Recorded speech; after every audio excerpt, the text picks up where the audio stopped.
ایک دن کا حسینی 120 پر بھاری ہو سکتا ہے، تو جو بچپن سے حسینی ہے وہ ہزاروں پر ضرور بھاری ہوگا۔ تو یزیدی خیمے کے لوگ کہتے ہیں جب قاسم بن حسن گھوڑے پر پہلو بدلتے تھے تو ایسا لگتا تھا کہ بجلی چمک رہی تھی۔ اگر کسی یزیدی کو پوچھے کہ تم کس کے ساتھ لڑنے کے لیے گئے تھے تو یہ کہیں گے 80 لوگوں کے ساتھ۔ کتنے لوگوں کے ساز و سامان کے ساتھ گئے تھے؟ کہیں گے 22,000 کے ساتھ۔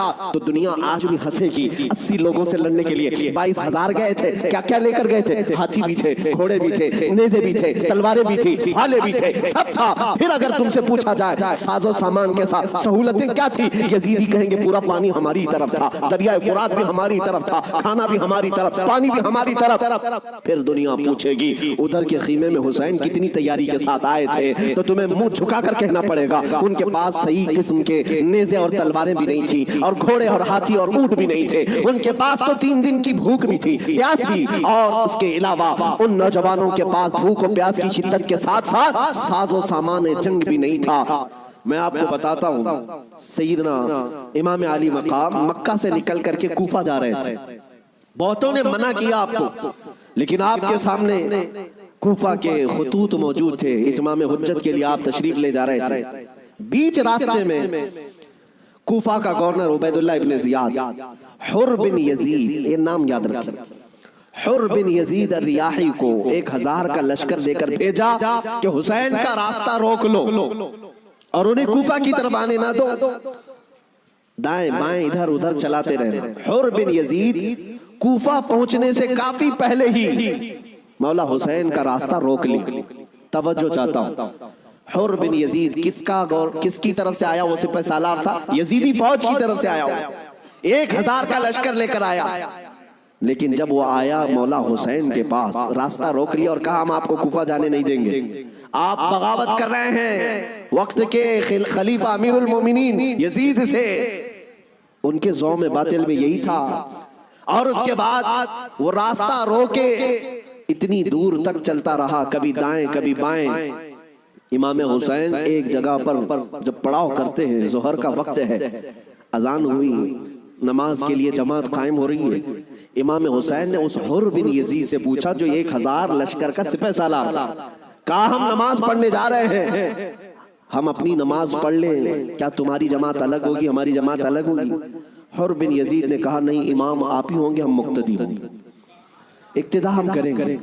امام حسین مصلی پر ہیں، راستہ روکنے کے لیے جو آیا ہے یزید کا سپہ سالار، وہ اقتداء کر رہا ہے، 1000 لشکریوں کے ساتھ اقتداء کر رہا ہے، ظہر میں بھی، عصر میں بھی، مغرب میں بھی، عشاء میں بھی، کنٹینیو جو نمازیں ہوتی ہیں نماز امام حسین ہی پڑھاتے ہیں، اور راستہ روکنے کے لیے آیا ہوا یزید کا سپہ سالار اقتداء کر رہا ہے۔ میں علماء سے کہتا ہوں میرے عزیزوں، بڑا عظیم نکتہ ہے، اگر حسین کے سچے وفادار ہو تو آج بھی ہزاروں یزیدی تمہاری بھی اقتداء کرنے کو تیار ہیں، کرتے ہیں، مجبور ہیں۔ اگر سچے حسینی بن جاؤ تو اقتداء تو ہوگی، لیکن جو بات مجھے عرض کرنی ہے وہ یہ، راستہ روکا اور اس کے بعد پھر پیغام آیا کہ امام حسین کو کوفہ کی طرف آنے مت دینا، کسی اور راستے کی طرف لے جاؤ، کسی اور راستے کی طرف وہ زبردستی لے گیا۔ پھر وہ میدان آیا جس کو کربلا کہا جاتا ہے، امام حسین وہاں اتر گئے، اور ایسی جگہ پر آپ کو اتارا گیا جہاں پانی نہ ملے، دریا کے اوپر سارے یزیدی فوج کا قبضہ۔ اب سنیے، محرم کا مہینہ ہے، 7ویں آ گئی، 8ویں آ گئی، اس کے بعد یہ صلح مصالحت کی بھی باتیں چلتی رہی۔ امام حسین نے پیغام بھیجا تھا عبید اللہ ابن زیاد کو، 3 آپشن دیے تھے، کوئی قبول کر لو، لیکن وہ ظالم آپ کے خون کے در پہ تھے، مانے نہیں، 4000 کا لشکر دے کر بھیجا۔ پھر اس کے بعد تقریباً 15000 کا لشکر دے کر بھیجے، 15000 یا 16000 کا لشکر دے کر دوبارہ بھیجا۔ اب یہ 9ویں محرم آئی ہے، توجہ چاہتا ہوں، 22000 کا لشکر۔ امام حسین نے خطبہ دیا کہ میں تمہارے پاس جنگ کرنے کی نیت سے نہیں آیا، تم میری عظمت نہیں جانتے، میں فاطمہ زہرا کا بیٹا ہوں، حیدر کرار کا نور نظر ہوں، رسول اللہ کا نواسا ہوں، میرے خون سے اپنے ہاتھ رنگین نہ کرو، ان پر کوئی بات اثر نہ کرے۔ اس کے بعد حر بن یزید جو 1000 کا لشکر لے کر سب سے پہلے راستہ روکنے آیا تھا، وہ یزیدیوں کے پاس آیا اور کہا ان کی ایک بات تو مان لو، وہ جنگ کرنے نہیں آئے، اگر وہ صلح چاہتے ہیں تو ختم کر دیتے معاملہ، لیکن یزیدی فوج کے جو بڑے سپہ سالار تھے عمرو بن سعد یا شمر، ان لوگوں نے کہا اے حر، تجھے مصالحت کرنے کے لیے نہیں بھیجا گیا ہے، تجھے فوجی بنا کر بھیجا گیا ہے، لڑنا ہے تو ہمارے ساتھ لڑو ورنہ یہاں سے دفع ہو جاؤ۔ جب یزیدی فوج کے بڑے سپہ سالاروں نے حر بن یزید کی بات نہیں مانی تو سنو، پورے مجمع میں وہی حر جو یزید کا سپہ سالار تھا اعلان کرتا ہے تمہاری سپہ سالاری تمہیں مبارک ہو، میں حسین کے خیمے میں جاتا ہوں۔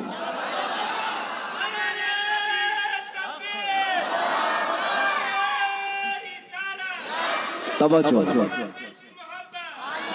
حر بن یزید نے کہا مجھے اب نظر آ رہا ہے کہ حق اور حقانیت حسین کے خیمے کی طرف ہے، مجھے جانے دو۔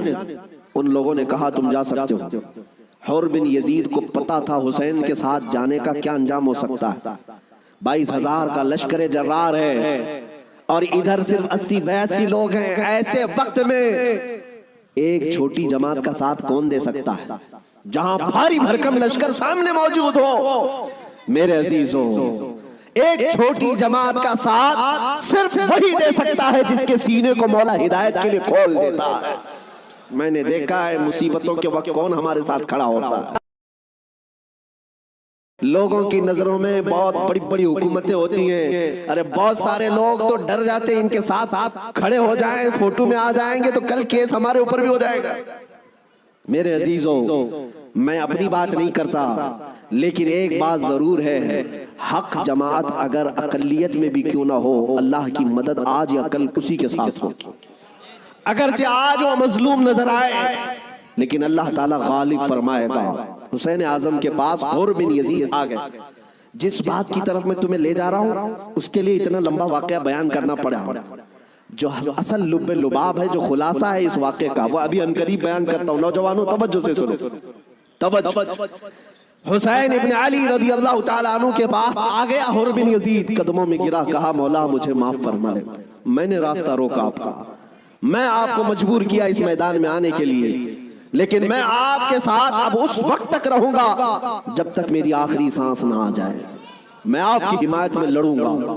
امام حسین نے اس سے کہا حر کہ میں نے تجھے معاف کر دیا، لیکن جا تو اپنے بیوی بچوں کے ساتھ، میری اس چھوٹی جماعت کے ساتھ رہے گا تو جان کا خطرہ ہے۔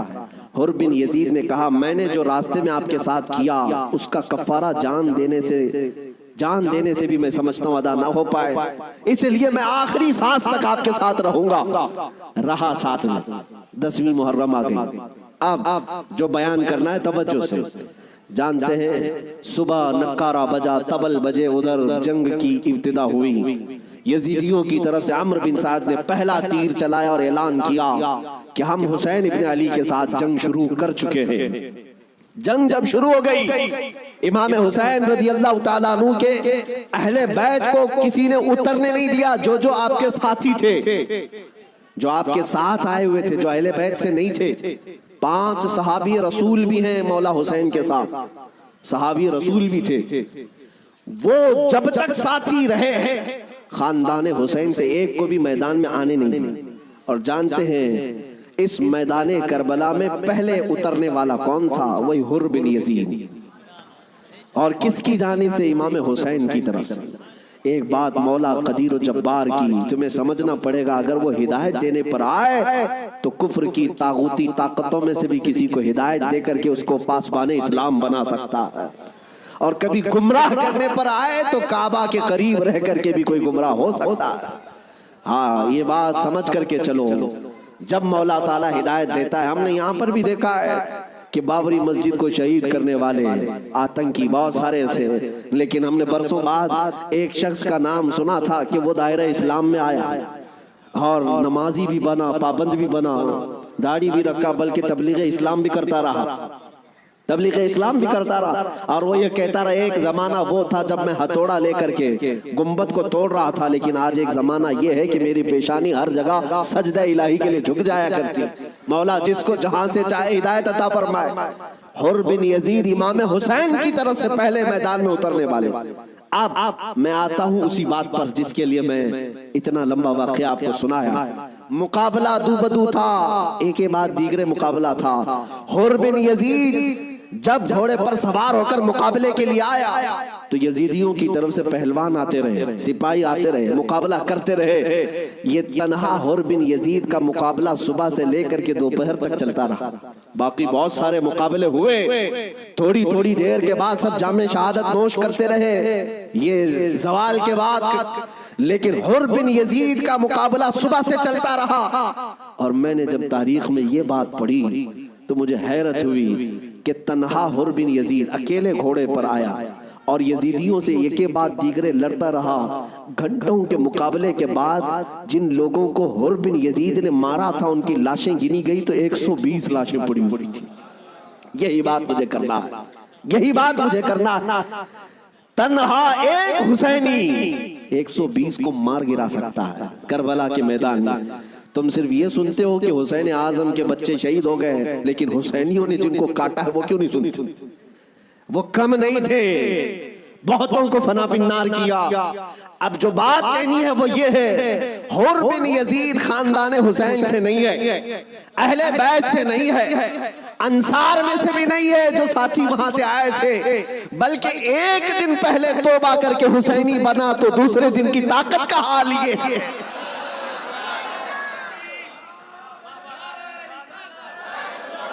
اب بات سمجھ میں آ گئی، بات سمجھ میں آ گئی۔ ایک دن کا حسینی 120 پر بھاری ہو سکتا ہے، تو جو بچپن سے حسینی ہے وہ ہزاروں پر ضرور بھاری ہوگا۔ کیوں نہ بھاری ہوگا؟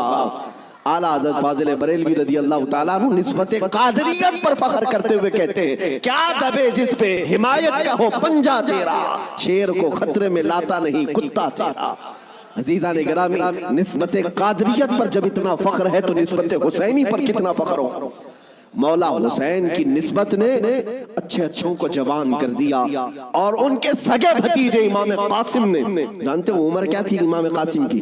یہاں بیٹھے ہوئے اکثر لوگ عمر میں بڑے ہوں گے بہت سارے، 19 سال کی جوانی تھی، 19 سال کی جوانی۔ تاریخ نگاروں نے لکھا ہے امام قاسم جب گھوڑے پر بیٹھ کر کے آئے تھے تو یزیدی خیمے میں ایسی کھلبلی مچی، لوگ یہ کہتے تھے کہ قاسم بن حسن، امام حسن کے بڑے بیٹے امام قاسم، میں نے یہ بھی روایت پڑھی، امام قاسم جب گھوڑے پر صرف پہلو بدلتے تھے، پہلو بدلنے، گھوڑے پر ادھر سے ادھر اس طرح پہلو بدلنا، تو یزیدی خیمے کے لوگ کہتے ہیں جب قاسم بن حسن گھوڑے پر پہلو بدلتے تھے تو ایسا لگتا تھا کہ بجلی چمک رہی ہے، بجلی چمک رہی ہے۔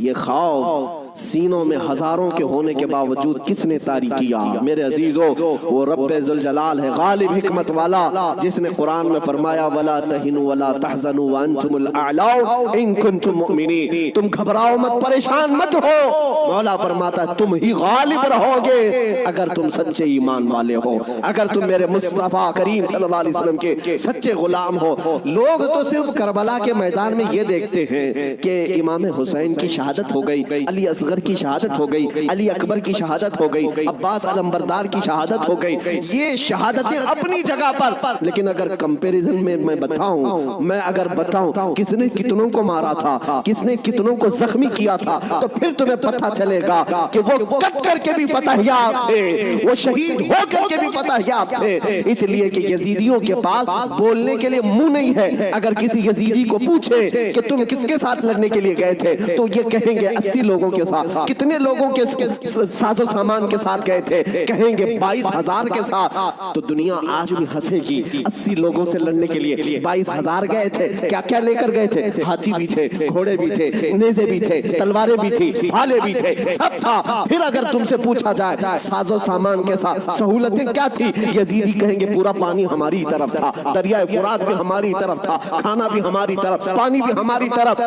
پھر دنیا پوچھے گی ادھر کے خیمے میں حسین کتنی تیاری کے ساتھ آئے تھے، تو تمہیں منہ جھکا کر کہنا پڑے گا ان کے پاس صحیح قسم کے نیزے اور تلواریں بھی نہیں تھی، اور گھوڑے اور ہاتھی اور اونٹ بھی نہیں تھے، ان کے پاس تو 3 دن کی بھوک بھی تھی، پیاس بھی، اور اس کے علاوہ ان نوجوانوں کے پاس بھوک و پیاس کی شدت کے ساتھ ساتھ ساز و سامان جنگ بھی نہیں تھا۔ تب دنیا آج بھی کہے گی بھلا اس کو جنگ کہتے ہیں، بھلا اس کو مقابلہ کہتے ہیں۔ وہ حسینی اگر تمہارے ساتھ مقابلہ نہ بھی کرتے تب تب بھی قیامت تک حسین کی فتح کا پرچم لہرا رہا ہوتا. لیکن آج دنیا یہ دیکھ کر کے بھی کہتی ہے چلو تخت و تاج کے مالک ہونے کو اگر آج دنیا یہ کہتی ہے طاقت والے فتح یاب ہیں, حکومت والے فتح یاب ہیں, تخت والے فتح یاب ہیں. توجہ سے یہ بات میں آج ذمہ داری کے ساتھ کہہ رہا ہوں, کل کو اگر مجھے کوئی پھانسی پر چڑھائے, کل کو اگر مجھے کوئی گولی مارے تو یہ بات میری یاد رکھنا میرے عزیزو, ظالموں کی حکومت زیادہ دیر تک نہیں چلتی.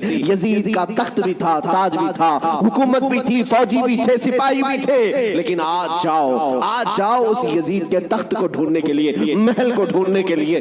دمشق آج بھی موجود ہے, ملک شام آج بھی موجود ہے. دمشق اگر جا کر کے لوگوں سے پوچھو گے وہ تخت کہاں ہے جہاں سے حکومت کی جاتی تھی, یہاں سے بیٹھ کر کے کربلا کے ریگزاروں میں خون بہایا جا رہا تھا, یزید کہاں ہے, تخت کہاں ہے.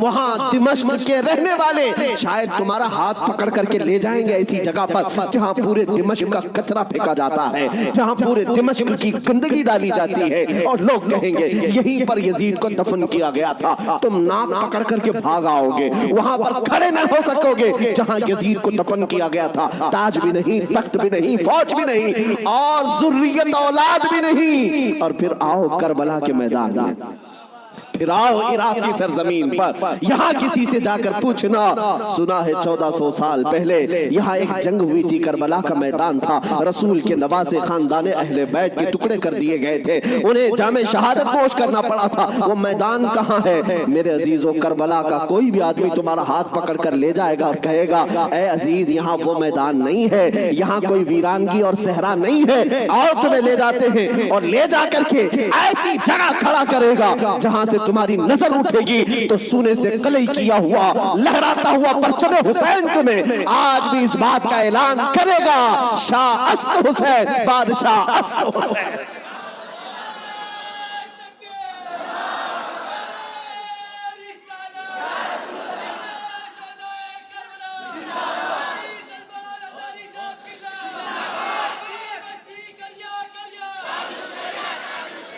جانتے ہو بہت سارے بچے, بہت سارے نوجوان کسی نہ کسی شخصیت کو اپنا آئیڈیل بناتے ہیں بچپن سے. الحمدللہ میں یہ تحدیث نعمت کے لئے کہہ رہا ہوں, اللہ میری ماں کو سلامت رکھے جن سے میں نے واقعات سنے ہیں تو خالد بن ولید کے سنے تھے, اور ہمارے آئیڈیل جو بزرگ ہیں اس میں مولا امام حسین ہیں. ہم نے ان کو آئیڈیل بنایا ہے, آپ بھی بنا لو, اس لیے کہ ان لوگوں کو جس نے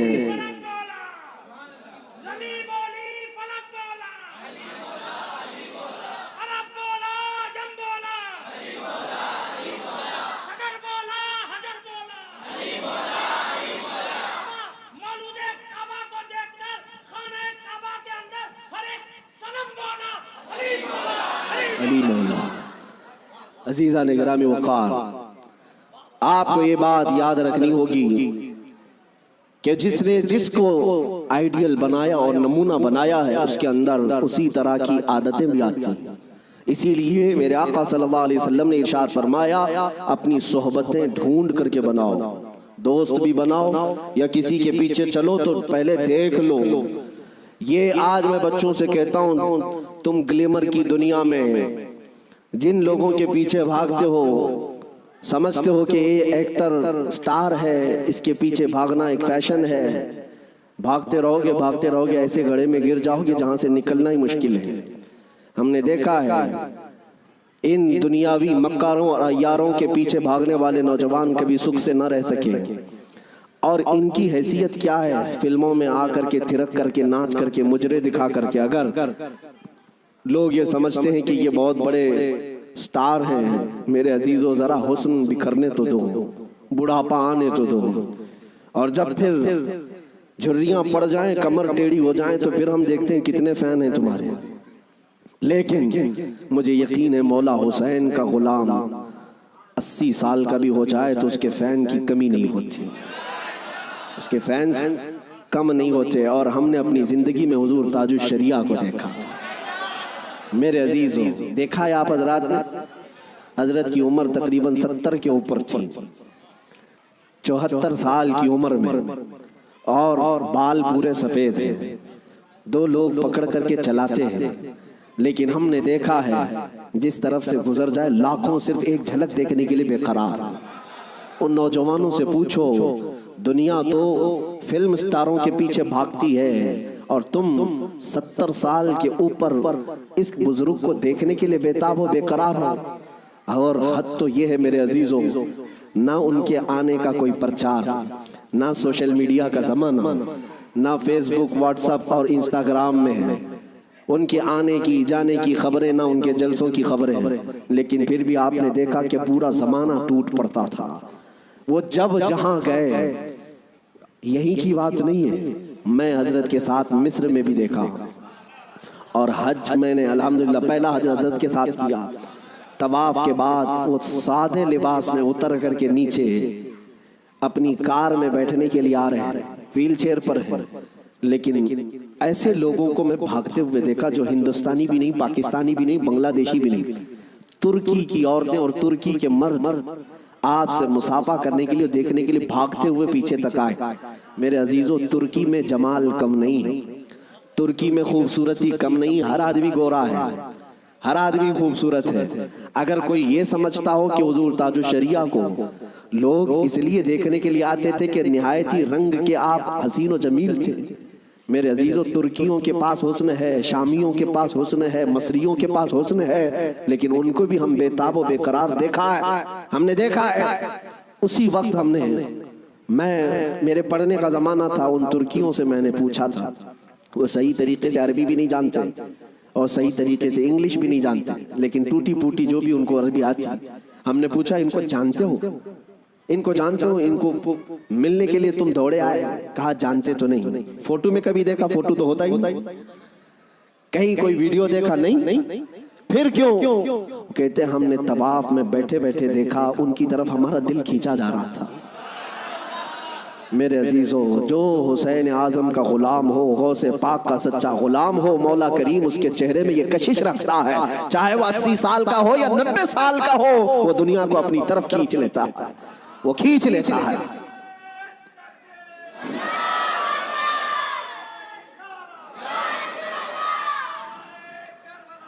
اب آؤ میں آپ کو بات بتا دوں، مر جانا، کٹ جانا، یہ ہماری انتہا نہیں ہے. اگر کوئی یہ سمجھتا ہے کہ ہمیں پھانسی دے کر کے یہ ختم کر دے گا تو اس کی خام خیالی ہے. یہاں پر انگریزوں کا دور تھا، 100 سال تک یہ اتنا ظلم کرتے رہے. ہندوستان میں آج بھی وہ تاریخ رقم ہے، لیکن سب سے زیادہ انہوں نے اگر کسی پر ظلم کیا تو مسلمانوں پر ظلم کیا انگریزوں نے. اور ان کو بھی آپ میں بتاؤں، آج پھر وہ دور ہمیں نظر آ رہا ہے ظلم کا، کسی ایک خاص کمیونٹی کو ٹارگٹ کرنا.